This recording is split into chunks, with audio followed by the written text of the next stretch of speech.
नमस्ते दोस्तों, स्वागत है आपका अपने YouTube चैनल परीक्षा अनअकैडमी पे। पिछली क्लास में हम लोग छंद पढ़ लिए थे। आज हम पढ़ेंगे अलंकार। जैसा कि आप लोग जानते हैं कि अलंकार एक बहुत ही ज्यादा महत्वपूर्ण टॉपिक है। इसको हम लोग क्या मतलब इंटर से पढ़ते हुए आ रहे हैं और ये हमेशा मतलब एग्जाम में हर चीज में पूछता रहता है। कॉम्पिटेटिव एग्जाम में इससे अक्सर क्वेश्चन बनते रहते हैं और ये एक ऐसी टॉपिक है जिसको पढ़ने में हमें मजा भी आता है। चलिए आज पढ़ते हैं इस मजेदार टॉपिक को। क्या पढ़ेंगे हम लोग? अलंकार। तो सबसे पहले क्या हम लोग को जानना जरूरी होता है? इसका जानना जरूरी है हम लोग को ये किन शब्दों से मिलकर बना है। कभी कभी पूछ भी सकता है ना कि ये किन शब्दों से मिलकर बना है। तो चलिए हम लोग जान लेते हैं कि ये किन शब्दों से मिलकर बना है। तो अलंकार जो है दो शब्दों से मिलकर बना है। कितने शब्दों से? दो शब्दों से। याद रखिएगा कौन कौन सा? अलम धन कार। अलम धन कार शब्द नहीं कह सकते, इसको कह सकते हैं जब हम इसकी संधि करेंगे तो ये टूटेगा, क्या हो जाएगा? अलम धन कार हो जाएगा। तो अलम जो रहता है वो क्या, उसका मतलब होता है सुशोभित। क्या रहता है? सुशोभित। अलम मतलब क्या होता है? सुशोभित। और कार मतलब क्या होता है? करने वाला। क्योंकि कार तो आप ऐसे भी जाते हैं, कर्मकार और शिल्पकार। तो कार मतलब क्या होता है? करने वाला। तो अलम मतलब क्या होगा? सुशोभित। और कार मतलब क्या होता है? करने वाला होता है। तो इसका क्या मतलब हो गया? सुशोभित करने वाला। क्या हो गया? सुशोभित करने वाला। अच्छा, ये पूछ सकता है कि अलंकार में संधि कौन सी है? संधि मैंने आपको पहले भी पढ़ाई है, तो इस हिसाब से आप पकड़ लीजिए ना कौन सी संधि है। चलिए अच्छा देख लेते हैं कौन सी संधि है। तो इसमें संधि होगी व्यंजन संधि। कौन सी संधि होगी? व्यंजन संधि।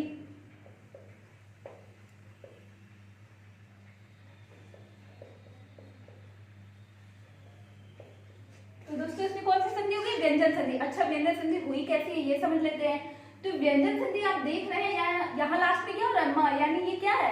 अंतिम अक्षर है, यानी पंचमाक्षर है। ये हर वर्ड का जो अंतिम अक्षर होता है वो आया है म, और उसका किसमें परिवर्तन हो रहा है? अलम। यहाँ पे अनुस्वार में परिवर्तन हो रहा है। तो क्या हो जा रहा है? अलम प्लस कार मिलकर क्या हो जा रहा है? अलंकार हो जा रहा है। क्या हो जा रहा है? अलंकार। ध्यान रखिएगा इसमें क्या रहता है? व्यंजन संधि है। इस चीज को आप लोग ध्यान में जरूर रखिएगा कि अलंकार में कौन सी संधि है? व्यंजन संधि है। चलिए दोस्तों, अब नेक्स्ट वर्ड जो बहुत इंपॉर्टेंट है, जो एग्जाम में बनता है, उसको हम लोग जानते हैं। अलंकार का शाब्दिक अर्थ क्या होता है? इसका शाब्दिक अर्थ जैसा कि अभी तोड़ के बताया गया, क्या है? सुशोभित करने वाला। तो सुशोभित क्या करेगा? आभूषण क्या करता है? सुशोभित। जैसे औरतें हैं या कुछ भी, जब कोई आभूषण पहन लेता है तो वो क्या करता है? उसको और चार चांद लगा देता है, उसकी शोभा को बढ़ा देता है। तो उसी तरह आप याद रखिए क्या चीज सुशोभित करेगा? आभूषण। क्या सुशोभित करेगा? आभूषण। ध्यान रखिएगा ये चीज। तो उसका शाब्दिक अर्थ क्या हो जाएगा? आभूषण। अब दूसरा जान लेते हैं, अलंकार के आदि आचार। पूछ सकता है अलंकार के आदि आचार कौन है? तब फिर ध्यान रखिएगा भामा। भामा कौन है? इसके अलंकार के आदि आचार है। ये चीज जरूर याद रखिएगा।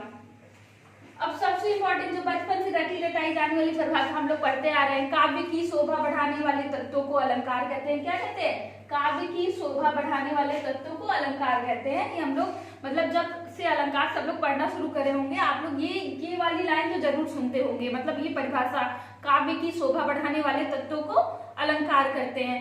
हाँ, तो जैसे आभूषण स्त्री का शोभा बढ़ाता है, वैसे ही अलंकार किसकी शोभा बढ़ाएगा? काव्य की। समझ लीजिए, तो अलंकार किसका आभूषण रहेगा? काव्य का। ठीक है दोस्तों, अब चलिए देख लेते हैं अलंकार के भेद। क्या देखेंगे हम लोग? अलंकार के भेद। अब जान लेते हैं अलंकार के भेद कितने होते हैं। तो अलंकार के वैसे तो मुख्यतः दो ही भेद होते हैं, लेकिन सामान्यतः जो देखने को मिलते हैं वो तीन भेद होते हैं। मुख्यतः तो आप जानते ही हैं, शब्दालंकार और अर्थालंकार दो भेद होते हैं, लेकिन अब कहीं कहीं पे उभयालंकार भी देखने को मिलते हैं। तो ये सामान्यतः भेद में आते हैं इसके। तो अलंकार के कितने भेद हो गए? तीन। कौन कौन से? शब्दालंकार, अर्थालंकार और उभयालंकार। शब्दालंकार, अर्थालंकार और उभयालंकार।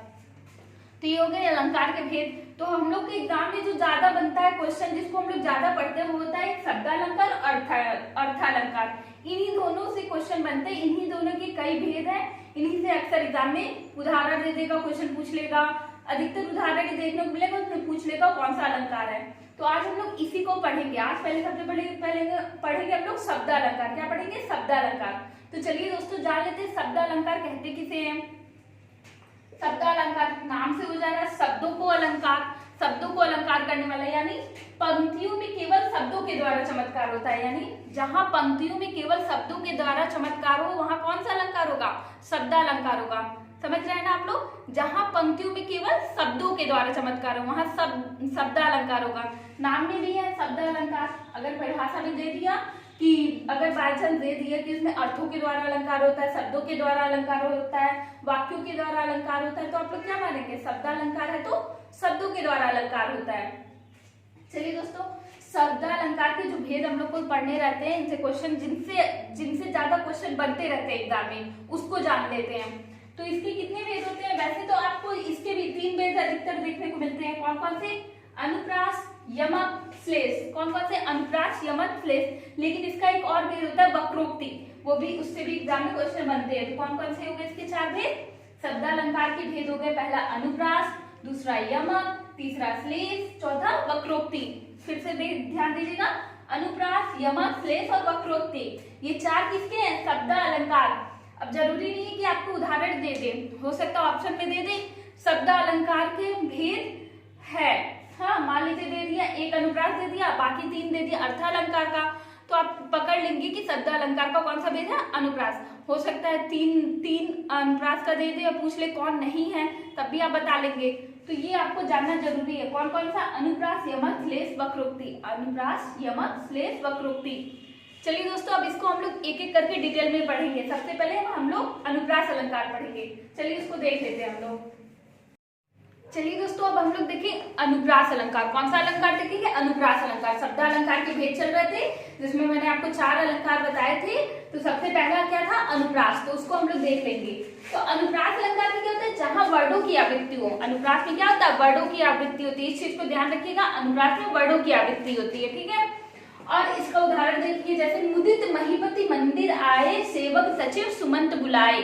इसमें देखिएगा म 3 बार आया, एक वर्ड की आवृत्ति 3 बार हुई। फिर इसी तरह सेवक सचिव सुमंत बुलाए, इसमें स आपको 3 बार वर्ड आते हुए दिख रहे होंगे। तो ये क्या हो गया? वर्ड देखिए बार बार आ रहे हैं। आवृत्ति मतलब दोहराव होता है, जब कोई वर्ड है यानी अक्षर कोई रिपीट अपने आप को कर देता है तो वही अनुप्रास अलंकार हो जाता है। तो यहाँ देखिए 3 बार आए, इसमें भी 3 बार आए, तो इसको पकड़ना आसान हो जाता है। लेकिन दिक्कत क्या होती है, आजकल एग्जाम में जो है ना, इसके अंदर का पूछने लगा है। पूछता है कौन सा अनुप्रास है। अनुप्रास के भी भेद होते हैं, तो उसमें पूछ लेता है छेका अनुप्रास है, लाटा अनुप्रास है, वित्तया अनुप्रास है या सूत्रा अनुप्रास है। तो वो चीज हम लोग को पकड़ना रहता है। तो चलिए हम लोग एक एक करके उनको देख लेते हैं। तो हम लोग क्या देखेंगे? अनुप्रास के भेद। और मैंने आपको क्या बताया, इसके 5 भेद होते हैं। तो सबसे पहला क्या होता है? छेका अनुप्रास। क्या होता है? छेका अनुप्रास। अब जान लीजिए छेका अनुप्रास, इसमें जो छेक है उसका अर्थ होता है चतुर। क्या अर्थ होता है? चतुर। तो छेक का अर्थ हम लोग लिख देंगे, छेक मतलब होता है चतुर।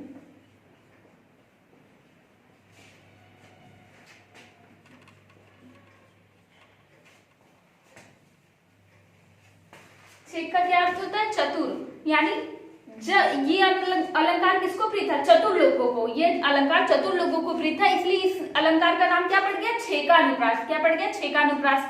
तो ध्यान दीजिएगा, अब इसमें जो मेन पॉइंट है, जो चीज ध्यान देने वाली बात है, वो है अनेक व्यंजनों की आवृत्ति एक ही बार होती है। कोई भी व्यंजन होगा उसकी आवृत्ति एक बार आएगी, यानी वो एक बार और रिपीट करेगा, यानी वो व्यंजन कम से कम 2 बार आएगा। चलिए देख लेते हैं। जैसे बंदो गुरुपद पदुम परागा, यहाँ पे आपको प और द दिख रहा है, यहाँ पे भी प और द 2 बार आए कि नहीं? ये दोनों साथ में।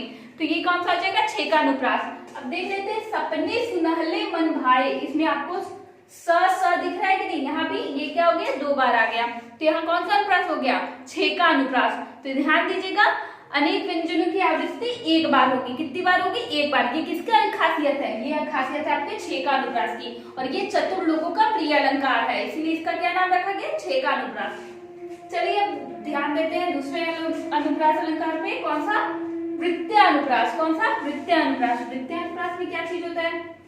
इसमें एक व्यंजन की आवृत्ति अनेक बार होती है। इसमें एक व्यंजन की आवृत्ति अनेक बार होती है, यही देखिए है, थोड़ा सा कंफ्यूजन वाली चीज है, आप लोग कंफ्यूज हो जाएंगे। ध्यान दीजिएगा, इसमें अनेक व्यंजनों की आवृत्ति एक बार हो रही थी और इसमें एक व्यंजन की आवृत्ति अनेक बार होगी। ये चीज ध्यान दीजिएगा, जो इन दोनों में अंतर, इसको डिफरेंस करता है। इसमें अनेक व्यंजनों की आवृत्ति एक बार होगी, इसमें एक व्यंजन की आवृत्ति अनेक बार होगी। चलिए उदाहरण से आप याद कर लेंगे तो आपको सही से ये चीज कंफ्यूजन नहीं होगी। उदाहरण भी देखिए, जैसे तरनी तर्जा तट तमाल तरवर बरछाए। तरनी तर्जा तट तमाल तरवर बरछाए। इसमें देखिए त त त त देखिए एक ही व्यंजन कितनी बार आ रहा है, अनेक बार, 1 2 3 4 5 बार आया कम से कम इस लाइन में। तो ये कौन सा हो जाएगा अनुप्रास? वृत्तीय अनुप्रास। कौन सा आपका अनुप्रास होगा? वृत्तीय अनुप्रास होगा। अब हम बात कर लेते हैं, एक और देखिए उदाहरण लिखे हैं, चित चैत की चांदनी चाह भरी, चरवा चलवे को चलाइए ना। चित चैत की चांदनी चाह भरी, चरवा चलवे को चलाइए ना। इसमें देखिए च च च च आ रहा है नहीं, च च च च च। जैसे आपने वो भी सुना ना, चंदू चाचा ने चंदू की चाची को चांदनी रात में चांदी की चम्मच से चटनी चटाई, उसमें भी च च च आता है ना आपका, तो वो भी आपका कौन सा हो जाएगा? वृत्तीय अनुप्रास। कौन सा होगा? वृत्तीय अनुप्रास। याद रखिएगा आप, वैसे नहीं तो ऐसे ही याद कर लीजिए, लेकिन याद जरूर रखिए, आपको जैसे याद होता है वैसे याद रखिए। लेकिन इसमें यही चीज जो मेन पॉइंट है, उदाहरण तो 2-3 जो ऐसे ऐसे बनते हैं गाने वाले, फिल्म के गाने वाले एग्जाम में तो उदाहरण पूछते नहीं है अधिकतर, उदाहरण जो आपके दोहे जो रामायण में श्लोक लिखे गए वही सब पूछते हैं। लेकिन अगर आप उनको पहचानना चाहते हो तो आप ऐसे भी याद रख लीजिए। और ध्यान जो रखने वाली बात है, एक व्यंजन की आवृत्ति अनेक बार होगी। क्या होगी? अनेक बार होगी। तो देखिए इसमें भी च च च च की हो रही है कि नहीं आवृत्ति, देखिए कितनी बार हो गई, 1 2 3 4 5 6 7 बार हो गई। तो देख रहे हैं कि नहीं कितने अनेक बार हो गए, उसमें सिर्फ 2 बार होती थी, यानी 1 बार होती थी। तो ये था 6 का अनुप्रास और वृत्तीय अनुप्रास। इन दोनों को इसीलिए साथ में लिखा है ताकि आप लोगों को कंफ्यूजन ना हो। अब देख लेते हैं हम लोग लाटा अनुप्रास। क्या देखेंगे? लाटा अनुप्रास। लाटा जो शब्द है वो गुजराती शब्द है, कहा जाता है कि ये गुजरात से ही निकला है, इसलिए इसका क्या नाम हो गया? लाटा अनुप्रास। ये गुजरात वालों को प्रिय था, इसलिए इसका क्या नाम हो गया? लाटा अनुप्रास। चलिए देख लेते हैं लाटा में क्या होता है। इसमें तो शब्द की आवृत्ति उसी क्रम में होती है, मतलब शब्द की आवृत्ति उसी क्रम में, किंतु उसका तात्पर्य क्या होता है? अलग अलग होता है। मतलब एक ही शब्द 2 बार तो आया रहेगा, लेकिन उसका अर्थ क्या रहेगा? अलग अलग रहेगा। ये चीज ध्यान दीजिएगा। ये क्या होता है? लाटा अनुप्रास होता है। और लाटा अनुप्रास का देखिए उदाहरण जो आपको सबसे ज्यादा देखने को मिलता है, बहुत फेमस उदाहरण है, पूत सपूत तो का धन संचय, पूत कपूत तो का धन संचय। क्या है उदाहरण आपका? पूत सपूत तो का धन संचय, पूत कपूत तो का धन संचय। तो उदाहरण क्या है हमारा? पूत कपूत तो का धन संचय, पूत सपूत तो का धन संचय। यानी अगर आप पुत्र अच्छा है तो उसके लिए भी धन इकट्ठा करने की जरूरत नहीं है, वो खुद कमा खा लेगा। लेकिन अगर वही पुत्र खराब है, बिगड़ा हुआ है, तो उसके लिए आप कितना भी धन इकट्ठा करके रख लेंगे, वो उस पैसे को उड़ा ही देगा, वो पैसा इकट्ठा करने का कोई मतलब नहीं रह जाता। तो इसमें क्या देख रहे हैं? पूत पूत 2 बार आया, अर्थ भी वही है, लेकिन जब आप पूरा पढ़ेंगे तो उसका क्या हो जा रहा है? उसका तात्पर्य जो है बदल जा रहा है। चलिए दोस्तों, हम लोग अनुप्रास अलंकार का अगला भेद कौन सा देखेंगे?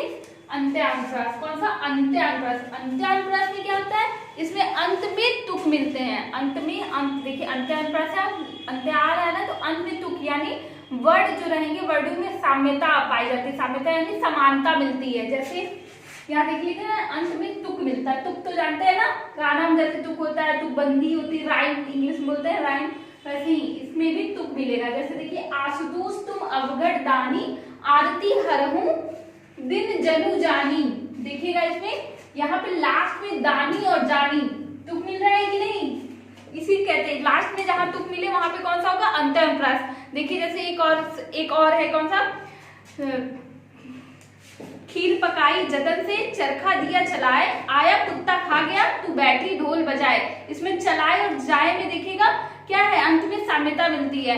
और वैसे भी जय हनुमान ज्ञान गुण सागर, जय कपीस तिहु लोको उजागर, इसमें भी देखिएगा उस पहले की लाइन में और अंत की लाइन में आपको क्या मिलेगा? समानता मिलेगी। तो जहां भी आपको समानता देखने को मिले वहां कौन सा होगा? अंत्य अनुप्रास होगा। आखिरी के शब्दों में समानता देखने को मिलेगी। अब दूसरा देखेंगे श्रुत्य अनुप्रास। क्या देखेंगे? श्रुत्या। श्रुत्या मतलब सुनने में। अब देखिएगा इसमें एक ही उच्चारण स्थान से बोले जाने वर्डों की आवृत्ति होती है। इसमें क्या होता है? एक ही उच्चारण स्थान से बोले जाने वाले वर्डों की आवृत्ति होगी। जैसे दंत, तालु, नासिका, जहां से भी बोले जाने वाले वर्डों की आवृत्ति होगी वो उसी की होगी। जैसे देखिए उदाहरण में लिखा है, तुलसीदास सीदती निस्दिन, देखत तुम्हार निठुराई। क्या है? तुलसीदास सीदती निस्दिन, देखत तुम्हार निठुराई। इसमें देखिए त, ल, स, द, स, यहाँ जितने भी आए हैं ये वर्ड कहाँ से निकल रहा है? दंत, यानी दंत से बोले जाने वाले वर्ड हैं। जैसे हम इनको पढ़ते हैं ना, ऋतु लषणाम दंता, तो ये सब दंत यानी दांत से निकलने वाले वर्ड हैं। देखिए त भी दांत से निकलता है, ल स द स। अब ये जहां जहां पे दिख रहे हैं सब कहाँ से कर रहे हैं, दंत यानी दांत से निकल रहे हैं। तो ध्यान रखिएगा श्रुत्यानुप्रास में एक ही उच्चारण स्थान से बोले जाने वर्णों की आवृत्ति होती है। कौन सा अनुप्रास होता है, श्रुत्यानुप्रास। अब हम लोग नेक्स्ट मतलब अब दूसरा अनुप्रास अलंकार यहाँ खत्म होता है। अब हम लोग देखेंगे यमक अलंकार। कौन सा, यमक अलंकार। यमक अलंकार से बहुत ही क्वेश्चन एग्जाम में पूछे जाते हैं और इसके कई एग्जाम्पल आप शुरू से पढ़ते आ रहे हैं, जैसे कनक कनकते सौगनी मादकता का, या खाए गौरा जाए, या पाए गौरा जाए। ऐसे इसके आपको हमेशा एग्जाम्पल देखने को मिलते हैं। लेकिन पहले हम लोग जान लेते हैं यमक अलंकार में होता क्या है। इसमें एक शब्द की आवृत्ति 2 या 2 से अधिक बार होती है। एक शब्द की आवृत्ति 2 या 2 से अधिक बार होगी, लेकिन अर्थ क्या होता है, अलग अलग होता है। मतलब 2 बार तो होगी शब्द की आवृत्ति, लेकिन उसका अर्थ क्या हो जाएगा, अलग अलग हो जाएगा। जैसे देखिए, काली घटा का घमंड घटा, काली घटा का घमंड घटा। यहाँ काली घटा यानी काले बादल का घमंड यानी घटा, घटा यानी कम हुआ। तो यहाँ देखिए घटा घटा 2 बार हुआ है ना, और लेकिन अर्थ क्या हो गया, अलग अलग हो गया। एक बार घटा का मतलब बादल हो गया, एक बार घटा का मतलब कम हो गया। इसी तरह है 3 बेर खाती थी वो अब 3 बेर खाती है। तो इसमें 3 यानी ये भूषण जी की कविता की लाइन है, उसमें 3 बेर खाती थी वो अब 3 बेर खाती। मतलब जो 3 पहर, यहाँ एक बेर का मतलब है 3 पहर यानी सुबह शाम रात मतलब खाती थी वो, लेकिन अब वो क्या कर रही है, अब जंगल में वो सिर्फ उसको क्या मिल रहा है, 3 बेर। यानी बेर जो एक फल होता है, यहाँ वो वाला अर्थ है। समझ रहे हैं ना, 3 बेर और 3 बेर। आपका एक बेर एक समय को दर्शा रहा है और एक किसको दर्शा रहा है, खाने वाला फल होता है। वही सबरी के मीठे बेर जो आप सुने होंगे, वही वाला बेर है ये। तो अब कितने मिल रहे हैं, सिर्फ मात्र 3 मिल रहे हैं। इसी तरह जो अभी फेमस आप जानते हैं कनक कनकते सौगनी, इसमें एक कनक का अर्थ होता है धतुरा, एक कनक का अर्थ होता है सोना। दोनों को मिलने से या तो खा के बौरा जाता है जग, या तो पा के बौरा जाता है। चलिए दोस्तों, तो ये था यमक के। यमक के आपको बहुत सारे उदाहरण देखने को मिल जाएंगे, आप ज्यादा से ज्यादा इसके उदाहरण सॉल्व कीजिएगा। चलिए देख लेते हैं हम लोग श्लेष अलंकार। क्या देखेंगे, श्लेष। श्लेष अलंकार में क्या होता है, इसमें श्लेष का पहले अर्थ क्या होता है ये जान लेते हैं। श्लेष का अर्थ होता है चिपका हुआ, यानी चिपका। इसमें एक शब्द में कई अर्थ चिपके हुए थे। मेन कहना यही है कि एक शब्द रहेगा, उसके कई अर्थ निकलेंगे। देखिए एक शब्द के अनेक अर्थ निकलते हैं। तो जैसे देखिए इसका मांगन को पट देत बार बार, उदाहरण क्या है, मांगन को पट देत बार बार। इसमें जो पट है ना, इसके देखिए 2 वस्त्र होते हैं, दो शब्द 2 अर्थ निकलते हैं। क्या होता है, एक दरवाजा, दूसरा वस्त्र। पट का क्या हो गया, एक होता है दरवाजा होता है, दूसरा वस्त्र होता है। तो ध्यान दीजिएगा यहाँ पे भी 2 अर्थ निकल रहे हैं। और एक फेमस है रहीमन पानी राखी बिन पानी सब सून, पानी गए न उबरे मोती मानस चून। तो इसमें देखिए लास्ट वाली लाइन जो होती है उसमें पानी का जो होता है वो 3 अर्थ निकलता है। क्या क्या निकलता है, पानी गए न उबरे मोती मानस चून। इसमें पानी का अर्थ है चमक, प्रतिष्ठा, जल। 3 अर्थ निकलता है, क्योंकि इन तीनों के लिए अलग अलग इसके अर्थ होते हैं। जैसे मोती के लिए चमक जरूरी होती है, मनुष्य के लिए प्रतिष्ठा जरूरी होती है, और चून यानी आटा, आटा के लिए क्या, जल जरूरी होता है। तो मोती मानस चून, यहाँ पानी के 3 अर्थ निकल रहे हैं, यानी एक ही शब्द में कई अर्थ निकलेंगे। एक और फेमस उदाहरण है, चरत धरत चिंता करत चितवत चारों ओर, सुबरन को खोजत फिरत कवि व्यभिचारी चोर। यहाँ सुबरन के भी कई अर्थ निकलते हैं। एक अच्छा वर्ड होता है, एक अच्छा रंग होता है, एक स्वर्ण होता है, तो इसको स्वर्ण होता है। तो ध्यान दीजिएगा, ऐसे ही एक शब्द रहेगा उसके कई अर्थ निकलेंगे। ये होता है श्लेष। और यमक में एक ही शब्द 2 बार आएगा और उसके अर्थ अलग अलग रहेंगे। ये तो होता है इसका डिफरेंस, इसलिए इन दोनों को साथ में लिखा गया है ताकि आप डिफरेंस इसको अलग कर पाए। तो यहाँ था ये यमक और श्लेष खत्म हो गया। अब हम लोग पढ़ेंगे वक्रोक्ति अलंकार।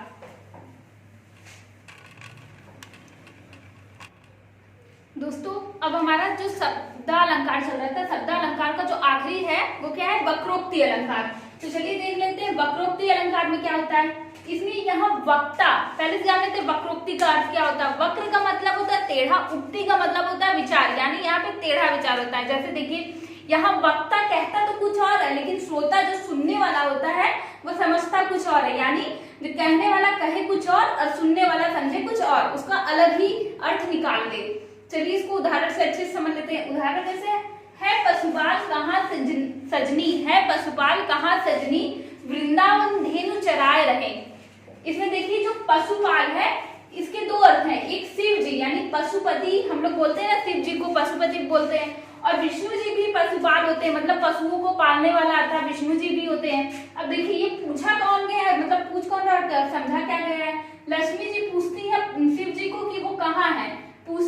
लक्ष्मी जी द्वारा पूछा जाता है कि पशुपाल यानी शिव जी कहाँ है, लेकिन पार्वती जी क्या समझ लेती है, विष्णु जी को, और इसीलिए वो क्या बता देती हैं कि वृंदावन में धेनु यानी गाय चला रहे हैं। यानी लक्ष्मी जी आके पूछती है शिव जी के बारे में कि शिव जी को जानते हो कहाँ है, लेकिन पार्वती जी से पूछती है, पार्वती जी क्या समझ लेती है कि विष्णु जी को पूछ रही है, और वो क्या बता रहे हैं, वो तो वृंदावन में गाय चला रहे हैं। क्या बता देते हैं, वो वृंदावन में गाय चला रहे हैं।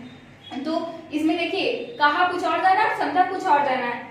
इसी तरह अहे कुमार शोर लघु भ्राता, अहे कुमार शोर लघु भ्राता, इसमें देखिए कुमार का जो अर्थ होता है वो दो होता है। कु मतलब क्या होता है, खराब होता है, और मार मतलब मार। एक अर्थ तो निकलेगा आपका खराब मार, और दूसरा लगेगा, दूसरा अर्थ निकलता है कुमार मतलब कुंवारा होता है। तो जहां भी आपको दो अर्थ निकले, और सबसे बड़ी बात इसमें कहा कुछ और जाए, समझा कुछ और जाए। इसमें खराब मार कहा जाता है, कुंवारा क्या जाता है, समझा जाता है। और सबसे अच्छा एग्जाम्पल तो यही, आप इसको ध्यान रखिएगा, मतलब कहा कुछ और जाए, समझा कुछ और जाए।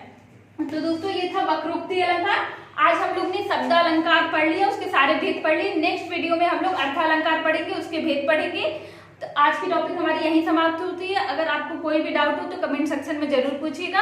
हमसे जुड़ने के लिए, हमारा साथ देने के लिए बहुत बहुत धन्यवाद। मिलते हैं नई वीडियो में नई टॉपिक के साथ, तब तक के लिए जय हिंद जय भारत।